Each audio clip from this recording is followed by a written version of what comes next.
So on this episode of Cheers Talk, we are honored to get the guest David Marquet, who is the writer of Turn the Ship Around. We take a very valuable time from his busy schedule in China this time to talk about his experience and his book. So welcome, David. Thank you. It's great to be here. What my book is about is my time as the captain on a nuclear submarine in the United States Navy.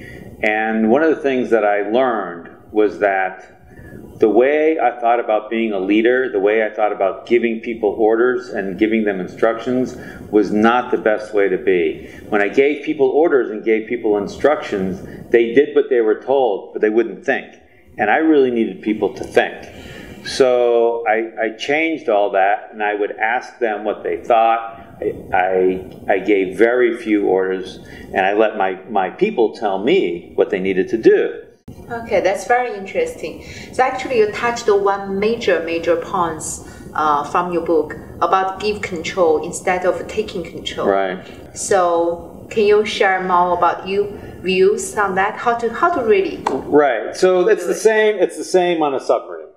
Start small. Start very, very small. Okay, start small. Start small. So on the submarine, when I got to the submarine, I was making all the decisions. I was making decisions about the nuclear reactor. Mm-hmm. I was also making decisions about what kind of rice we were going to have for lunch. Mm-hmm. So don't start with the nuclear reactor. Start with the rice at lunch. Mm-hmm. So I said, I'm not gonna tell you what kind of rice we're gonna have. You decide what kind of rice. Okay.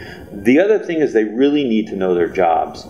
If I just come in and say, move your hands like this, mm-hmm. Mm-hmm. and do that 700 times a day, mm-hmm. I don't really need to spend a lot of time training you. Mm-hmm. But if I start saying, well, how are we going to bring the parts in? How are we going to take the parts away? Is there a better way to move your hands? Is there a better way to organize all of us? You really need to know what we're trying to do at a higher level. Yeah, I know, David, because this book achieved great success. So you've been invited by many different corporates to do training and speech, right, to share your point of view. So can you give our audience an example about which company you see the culture actually most fits into what you supported, those kind of culture and theory? Right. So a lot of high-tech companies, uh-huh, with a lot of young people, where they have to do a lot of thinking, mm-hmm, already.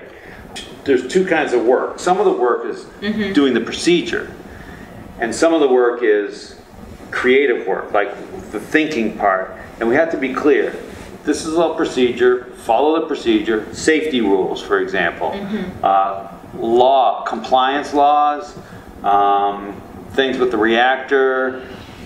Those are all follow the procedure, and but what happens is people apply that to everything, mm-hmm, and then it's a horrible place to work, because when I say you as a human being have to follow the procedure for thinking, mm-hmm, it's not a fun place to be.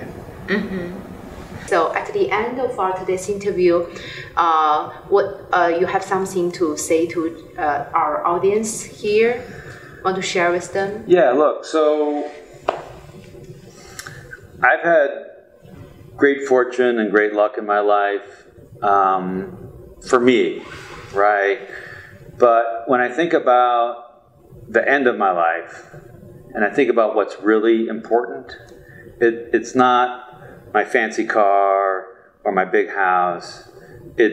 I think about the people that I helped, and I think about me. I'm not the last tree that's going to fall, but I'm the first tree in a new forest of strong people, and by making the right environment,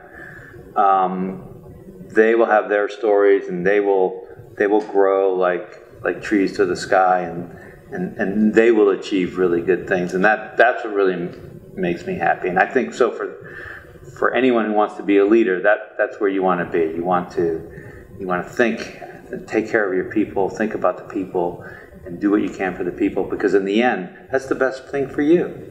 And I really appreciate Cheers and this bottle of French wine, because my name, Marquet, is French. My great-grandfather was from France. Cheers. So, cheers.